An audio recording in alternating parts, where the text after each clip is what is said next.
And I'm going to make something that I made over Christmas and had a lot of fun doing it, called sugar cookie ice cream. It's so simple, and I warn you, it's addictive. It is incredibly addictive. It's such a good flavor. So this one was already pre-sanitized. The gate is closed, and you know what? It's been a couple. How much mix? 4 quarts.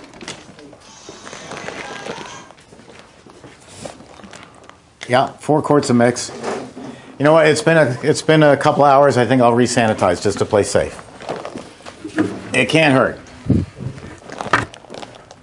So you're going to re-sanitize even if it's been sitting there just doing nothing? Yeah, just because it's been sitting there. You know, you all look like you have a lot of germs, and yeah, they get I'm on not. the machine. Dave, I'm not. when you first get started, how do you figure out your quantity? Basic math. It's just based on the size of the machine. I pretty much write all my formulas for Jeff's size machine, the 20 quart.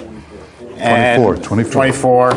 And then scale it back, cut it in half for the 12, cut it in half again for the 6. Really pretty simple. The Sterashine. The what? The Sterashine, does anybody Up see on it? top of the machine. Oh, right behind you. Okay. Here's a little bit, and here. That's all you need. All right. I guess I'm asking you, how do you figure how much ice cream you want to get and how much quality you want to get? Because you don't know what your flow is yet. Well, the quantity coming out of the machine is up to you, depending on the air content. Really? Do you want to make homemade ice cream, which is what Jeff and I prefer? That's a high air content ice cream. Everybody talks about low. I get people calling up and say, I hear your customer Haagen-Dazs is 45 or 50% overrun, and I want no overrun. And I just kind of smile. I used to argue with them, and that didn't get me anywhere. It's like arguing with the health department. I just say, that's fine. Use this setting on the infinite overrun control. A low overrun ice cream, a 4-ounce portion is going to be so small, it's going to fall to the bottom third of the cone. And the customer walks away feeling I've been cheated. A 4-ounce portion is falling, 100% overrun, is falling off the cone, and it has, you know, great flavor, and it leaves you feeling refreshed. So that you say, boy, I could go back and get another one. Most everybody I talk to may start off very low, but then they start looking at the economics of it and what the customers like. It depends. I mean, if I'm working a restaurant, they are definitely going to want a low air content ice cream because they've just served a beautiful filet mignon or a brisket and all these other great dinner menu items, and they want to top it off with a small portion of a super high quality, memorable ice cream. But for the average person coming in, they quite frankly want volume and quality. Did our computers just crash? No, sorry. That's all right. So are there any crevices or things where nuts, potential allergies can get hot that might not be so salty? The question, are there any potential places where allergens with nuts and stuff like that? No, this is all built. There's 3 standards in the world. There's Underwriters Laboratories, which is electrical and safety. There is NSF, National Sanitation Foundation, which determines how safe is this piece of equipment. Does it have crevices or anything like that? And then there's CE, which is what all the Europeans use.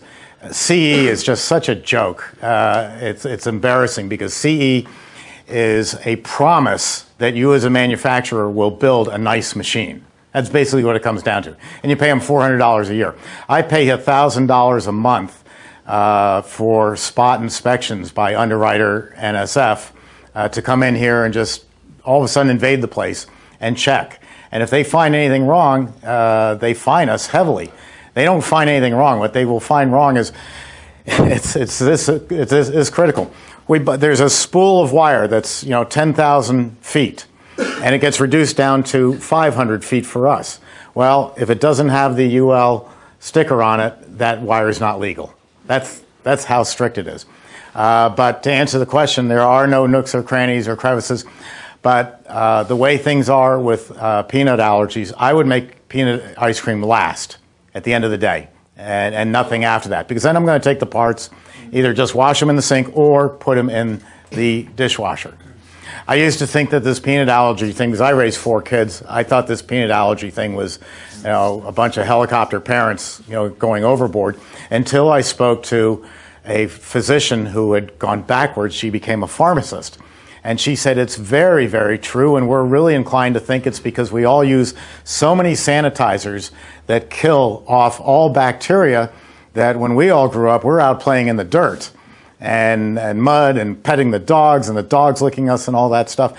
Children today aren't exposed to that, and so it's coming out as a peanut allergy. It's a very real thing, and it's a very real danger. So if I was running a machine and I was going to make a peanut ice cream, peanut butter ice cream, I would definitely do it at the end of the day. I'm finished, and now I will wash everything probably in the dishwasher to make sure that there is no residue whatsoever. Even the sanitizer won't get rid of it? It will get rid of it, but in my own mind, I want to sleep at night, and I know if it goes through the dishwasher, there's nothing left. So it's, it's like if I was making that cheap Italian ice, I might add some citric acid. Well, citric acid comes in a gallon jug. It looks exactly like Clorox bleach. And I don't want to wake up in the night and go, did I put Clorox into my lemon ice or did I put citric acid? Better not to have them in the room. Better not to use them. Let me get going here. So we've got the mix. Just my cookies over there. And, vanilla. I'm going to use 4 quarts. I'll take 6 ounces of vanilla.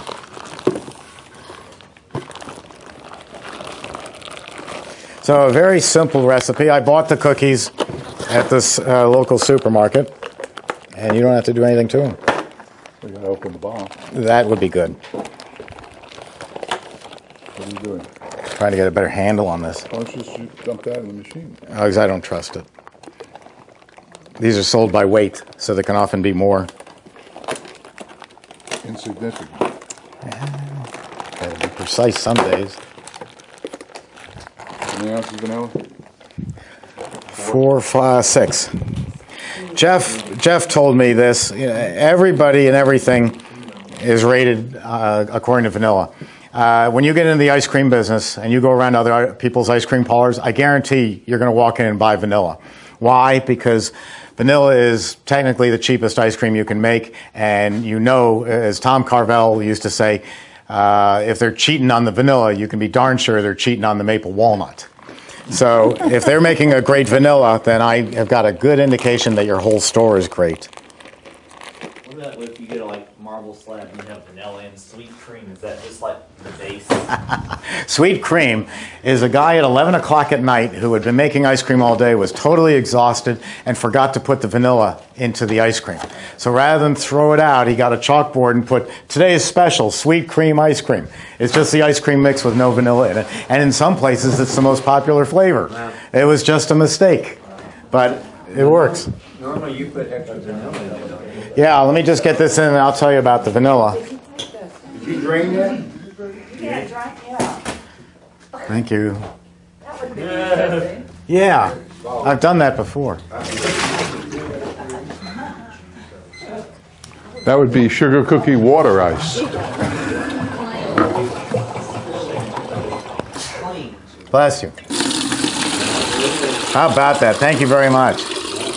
Now you see why people say, if this idiot can make ice cream, imagine what I could do. Well, and that's why you don't need to have distractions Yes. when you're doing that. You're not always talking to a group of people. Yeah. Yeah, that's true. Okay, now we're ready. And again, I keep this to the side in case I want to sanitize anything else. So, here we go. Make sure the gate's closed. Remember, the last thing you did was drain the water out, so you tend to leave the gate open. And then it's going all over the floor, and you go, expletive deleted, Steve Thompson, this machine leaks. Well, it's because the gate was... You'll do it. Don't laugh. You're going to do it. Who would do that? Yeah, you'll remember. Yeah, like someone would go along and check the cherry ice.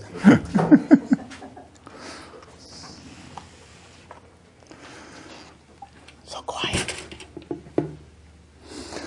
By the way, the mix is, if you drink your coffee regular with cream and sugar, this is it. Use this. Yeah. The best. Now, this is a hell of a lot of vanilla. If you were watching anybody else make this, it would be 1.5 ounces to 2 ounces of vanilla. but I want this flavor to really pop. I want it to be explosively good. And Jeff taught me that. So I'm using a lot of vanilla. That was 6. And so you're going to say, whoa, that's really strong. But that's the way I want it. Now I'm going to turn this on and let's do a lower air content. So I'll push gelato and start. Turn on the refrigeration. Now we're freezing. Now I'm trying to save time, so I get the freezing process going right away. Yeah. Yeah, I'm going to put it on gelato. So it's spinning. Oh, no, it didn't. I missed it. So let me take it down manually. I can run this by the controls, or I can do it manually. So now I'm spinning it slower, which makes it a little spit out a bit. And I'm going to take the cookies. In fact, let me take it up until I get everything in there. There we go.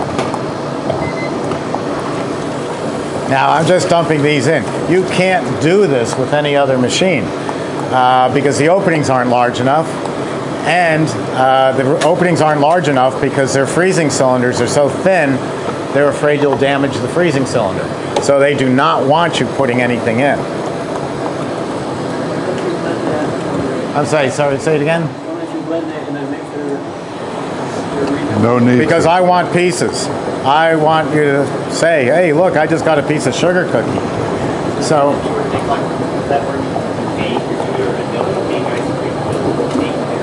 everything, nuts, cookies, candies. If you want to save a little money and you're making a maple walnut ice cream, instead of buying whole walnuts and putting them into a machine that's going to break them in quarters, buy quarter pieces. They're a fraction of the cost and they won't get any smaller. But I invented two terms I call fruit flavor and fruit identity. So this is my so-called fruit. If you were blindfolded and I had you taste it and say, what flavor is this? You'd say, oh, it's sugar cookie. I can taste it. You take the blindfold off and you're not seeing much in the way of cookies. So I'm putting half my cookies into the machine. The other half I'm going to put in as it comes out of the machine. So I'm going to get the best of both worlds.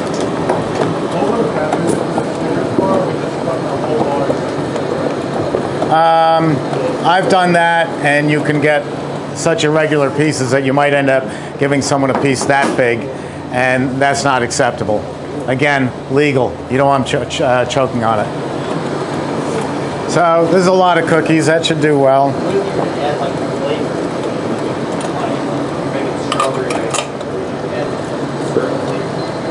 Every strawberry flavor, if I was putting syrups in, right at the beginning.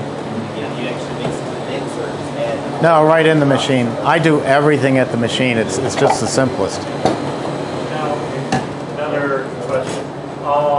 Alcohol tends to be a problem to freeze or... Not with my machines. That's what I was going to ask. How does it handle whether it's I'm going to make a champagne sorbet on the little one, but there's so much refrigeration in these machines. One of my favorite recipes for this size is real easy if you want to write it down. It's a Bordeaux wine sorbet. And it's 2 pounds of sugar, 2 bottles of Bordeaux wine or any cheap dry wine that you want to use and just call it Bordeaux. Refill the bottles with water. So you've got sugar 2, Bordeaux 2, water 2, and then I take about 3 of these bags of red raspberries that are picked at the peak of freshness and frozen solid. There's no syrup. It's just fruit. It's found in the ice cream section of your supermarket, and I throw that in. So now I've got. Do you use strawberries or? No, I use raspberries. You can use anything you want, but we're going to make a strawberry champagne this afternoon, and so I just throw these in, and so it's a red raspberry wine sorbet. And it's fantastic. It'll knock your socks off. And these machines, I put at Christmas time. I make rum raisin ice cream. I soak the raisins in like a Bacardi rum or a Crucian rum, I prefer, and in the refrigerator for about 5 days. You take the golden raisins, and they'll absorb the alcohol and plump up. And then I pour the raisins and the rest of the alcohol into the machine, about a quart of alcohol in a 24-quart machine. And you get a rum raisin ice cream that's got a very strong rum flavor. And when you squish down on a raisin, you get a squish of rum. It's great. Grand Marnier is a orange liqueur ice cream. It's $45 a bottle, but it's a great Christmas present. You make 24 quarts of ice cream, pour in a whole bottle of Grand Marnier, about 6 oranges, California oranges, because the navels have a big, thick skin. You just grate off the zest and the little pieces and just put it in there. So you end up with a pure white product with the aroma of the orange liqueur, the taste of the orange liqueur, and little specks just for appearance sake. It's just great fun. Do you have to sell that product for 21 and over? Oh, you can't afford to sell it. You give it to your friends instead of a tie. Well, I'm saying that any of those just Yeah, any of the alcoholic. Oh, yes. Yeah. And 21 and up only? yes, and so what you do is you put up a sign. Normally, if you had I went to a place in the Key West once she was buying her ice cream, and she had certain flavors that were from one vendor and certain ones from another, and they were different prices. So the lady walks in, orders a vanilla and a mint chip. Well, the vanilla is $2.50 and the mint chip's $3, and she gets the bill and she goes, "Wait a minute, I thought the ice cream was $2.50 a scoop." Very confusing. With the liquor flavors, if you were doing both, you could put up a sign that says "Adults only." You must be 21 years of old age to buy this ice cream, and we proof.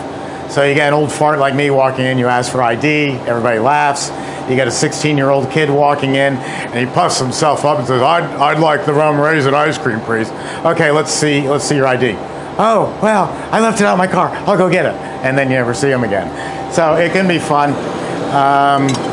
It can be, I can't prove it, but it could be dangerous. Not from the alcohol standpoint, but are you going to drive millennials away who pretty soon will start having children, and they're coming in with babies and giving them ice cream, and I don't want my children drinking alcohol. So you got to weigh your market. Can you get away with it? Some people have tried doing bars with ice cream, and so far it's a dismal failure.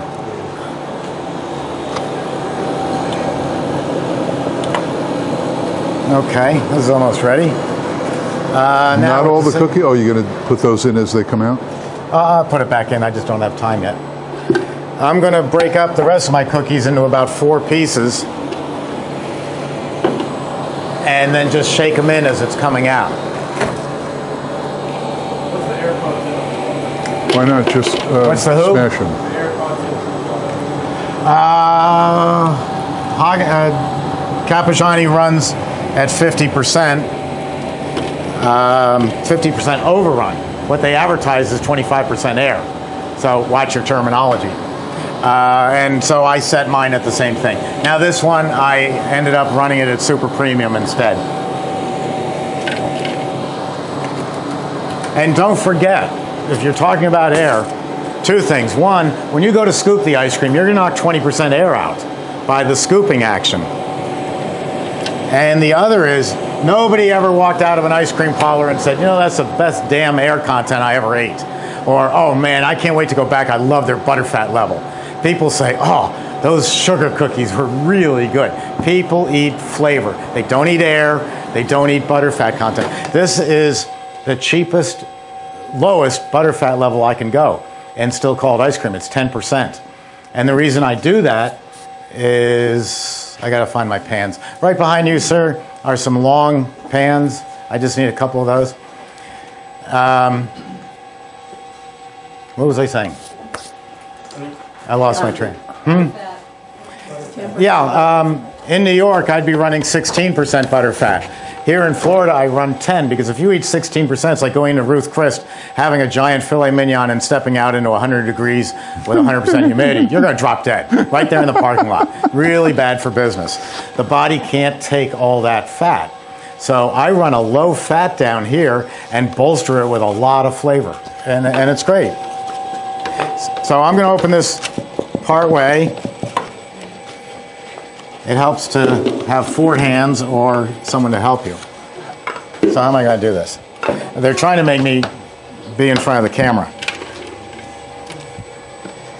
So let's do it like here, that. I'll do that, you do that.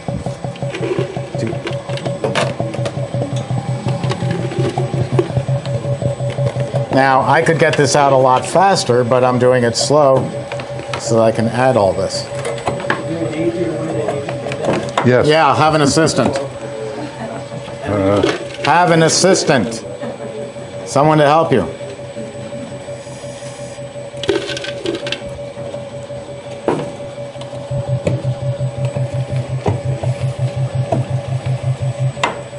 What about in the last minute Go ahead. of the machine, you dropped it in there, it wouldn't break up that much, would it? You would have trouble getting in there because the cylinder's all filled with ice cream. Right. It's thick. It's thick. Yeah, it's thick. It's thick. If you're making Oreo cookie ice cream, I do the same way, but I just did a faux pas.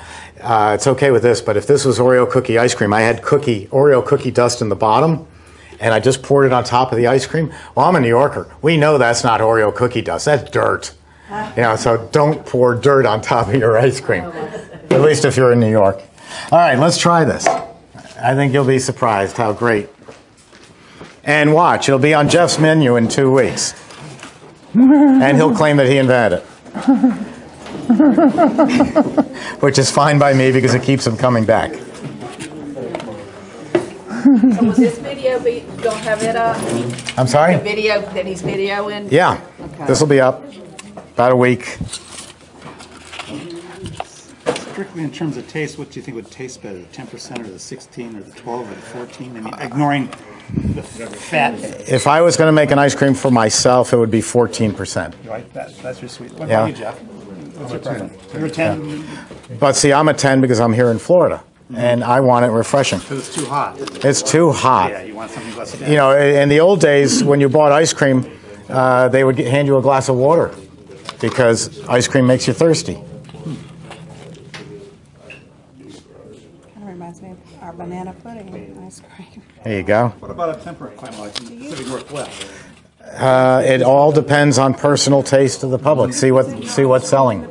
I mean, if you go into the supermarket and everything is Haagen-Dazs and Ben & Jerry, that tells you you're going to go high fat. If everything is Breyers, then you're going to go lower. Is Ben & Jerry's still a 14 and Haagen-Dazs a 16? No, they're both. It's always been 16. That was a big lawsuit. Haagen-Dazs tried to tell them, and they're both my customers. On a spoonful. Oh, okay. We put Reuben Mattis was the founder of Haagen-Dazs. He and his mother put them in business in the 2 miles from our factory. Ben and Jerry were had rock salt and ice machines out in the front of the store. Emery Thompson's in the back room making the product. You want some? No, I tasted it already. Oh, okay. And so how are you going to improve on it? Because I know you'll come up with something better. More vanilla, right? No, more cookies. More cookies. Okay. A lot more. Okay. Did you like the Ben & Jerry's impeachment flavor? Or empowerment? I haven't tried it. What was it? Thank you. And that's the. They're interesting characters, the way they're so liberal, and yet they made all their money. That's what I was getting. Doesn't quite jive. Because they're doubling the volume, the machine. There you go. Thank you. Just the 1 ounce per, just the one liquid quart. Guess we could answer some questions and then take a lunch break. Or no, you can go next. No, you go next. Otherwise, we run out of time. I don't have any questions and answers, so let's fit in another one. Okay. Go to it. Okay. Steve, did you add stabilizer to the cherry ice that you made earlier? It was in that gallon jug. In the mix. Yeah, it was in there. Everybody's What was using in these there? pans instead of the tubs now. Is there? The pans versus the tubs. It depends on the size of your machine. I like it to sell to restaurants because 4 of those tubs is going to take up the restaurateur's whole freezer. And I can put, in the space of 2 tubs, I can put about 6 of these. So I can give him more flavors in the same space. I track trends and fads. And that's one of the reasons I brought out the CB350 is because the CB350 came out because rents went up in restaurants. They started charging more for restaurants, so they made the restaurants, the money's made at the tables. So if I want to add 4 more tables up here, I've got to shrink the kitchen. And so the chef says, I can't fit this in the kitchen anymore. You got to give me something smaller. So we built that, and then they complained that's still too big, so they came out with this one. So between these two, we're covering the restaurants, but it's all due because rents went up. It's the oddest fun thing.